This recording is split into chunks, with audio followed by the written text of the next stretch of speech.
Palakollu, Narasaraopet Gita arts వారి అంటే అల్లు అరవింద్ థియేటర్ల మీద అనుమానం వచ్చినట్టుంది.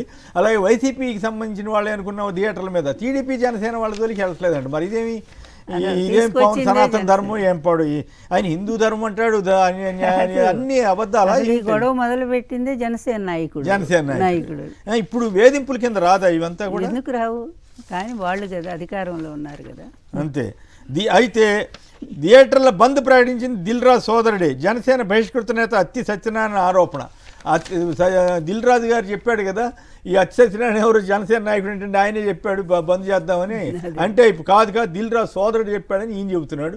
రామ్నాథ్ గారు ఏమిటి ఈ పవన్ కళ్యాణ్ వేధింపులు, ఈ పర్వం ఏమిటి? పవన్ కళ్యాణ్కి ఉద్యోగం వచ్చింది ఇందుకోసమేనా? పవన్ కళ్యాణ్ గారు పూర్తిగా అబాస్ పాలైపోయారు ఈ ఎపిసోడ్ లో. కొమ్మినేని గారు ఇప్పుడు ఆయన లాక్ అయ్యారు ఒక విధంగా. ఇప్పుడు ఏం చేశారు, ఆవేశంలో నా సినిమాని అడ్డుకుంటారని చెప్పేసి థియేటర్ల మీదకి మొత్తం దాడులు చేయిస్తున్నారు. మొన్నట్టుండి విపరీతంగా జరుగుతున్నాయి. టీడీపీ వాళ్ళ థియేటర్ల జోలికి వెళ్ళలేదు. టీడీపీ వాళ్ళ థియేటర్ల జోలికి వెళ్తే ఏం జరుగుతుందో ఆయనకు తెలుసు.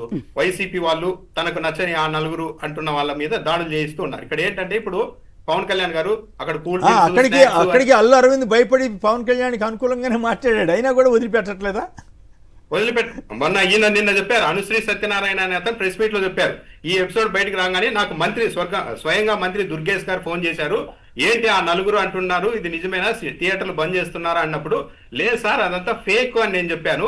అప్పుడు మంత్రి దుర్గేష్ గారు నాకు ఆదేశం ఇచ్చారు, మరైతే నువ్వు ప్రెస్ మీట్ పెట్టి ఆ నలుగురు గురించి వాళ్ళ బండారం మొత్తం బయట పెట్టు అని అన్నారు అని నిన్న ప్రెస్ మీట్ లో పెడుతున్నారు చెప్పారు. బహుశా అలా బండారం పూర్తి స్థాయిలో బయట పెట్టలేదేమో, అందుకని ఈయన మీద పార్టీ సభ్యత్వం నుండి ఆయన తొలగించేశారు. అనుశ్రీ సత్యనారాయణ అనే అతన్ని. ఎంత నియంతృత్వం!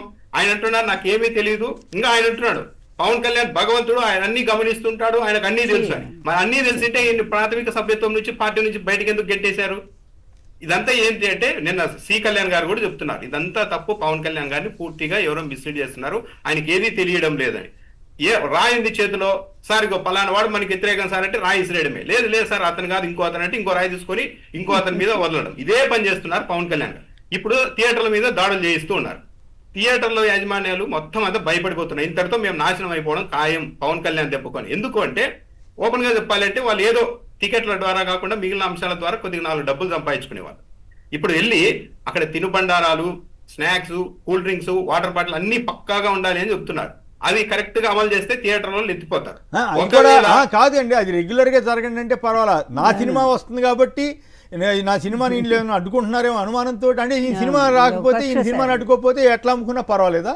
అదే ఇప్పుడు పవన్ కళ్యాణ్ గారు ఏమో గిరో కొత్తగా వచ్చిన వ్యక్తి కాదు, దశాబ్దాల నుండి చిత్ర పరిశ్రమలో ఉన్న వ్యక్తి. ఇదే అంశాల మీద గతంలో కూడా డిబేట్ నడిచింది, ఇలా నడుస్తోంది థియేటర్లో. కానీ ఏ రోజు మాట్లాడాలి, ఆయన బహిరంగంగా చెప్తున్నారు కదా, మా పవన్ కళ్యాణ్ సినిమాని అడ్డుకుంటారా, మా డిప్యూటీ సీఎం సినిమాని అడ్డుకుంటారా అని డైరెక్ట్ అడ్డుకున్నాడు. ఎవడు అడ్డుకొని అసలు ఎప్పుడో జూన్ 12కి రావాల్సిన సినిమాని అడ్డుకోనేది ఎవడు?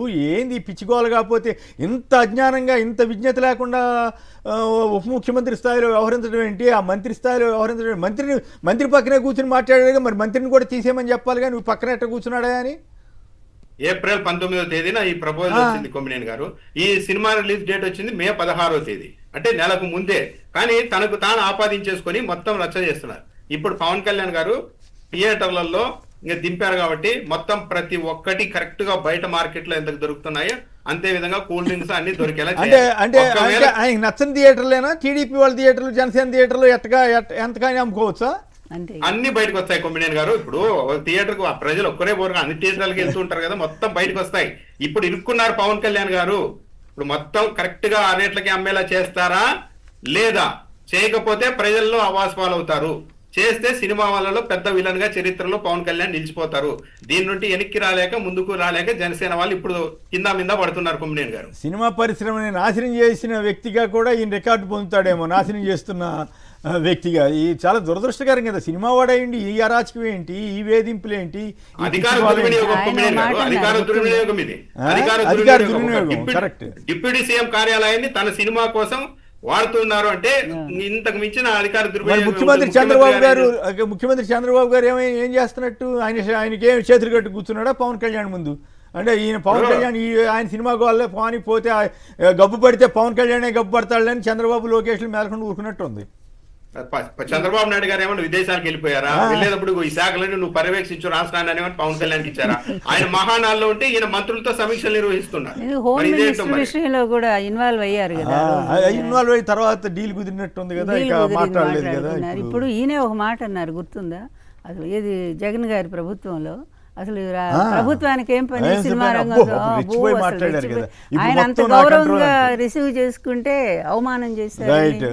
దురదృష్టకరం. పైగా నాకు ఆశ్చర్యం ఏంటంటే ఈస్ట్ గోదావరి తోటే మొదలు పెట్టాను. ఈస్ట్ గోదావరి మొత్తం ఆయనకు అనుకూలంగా మద్దతు ఇస్తే వాళ్ళ గొప్ప ముంచడానికి ఈయన సిద్ధమయ్యాడు. అది విచిత్రమైన అక్కడే పరిస్థితి. ఎక్కువ ఉన్నాయి. రైట్. ఇక మరో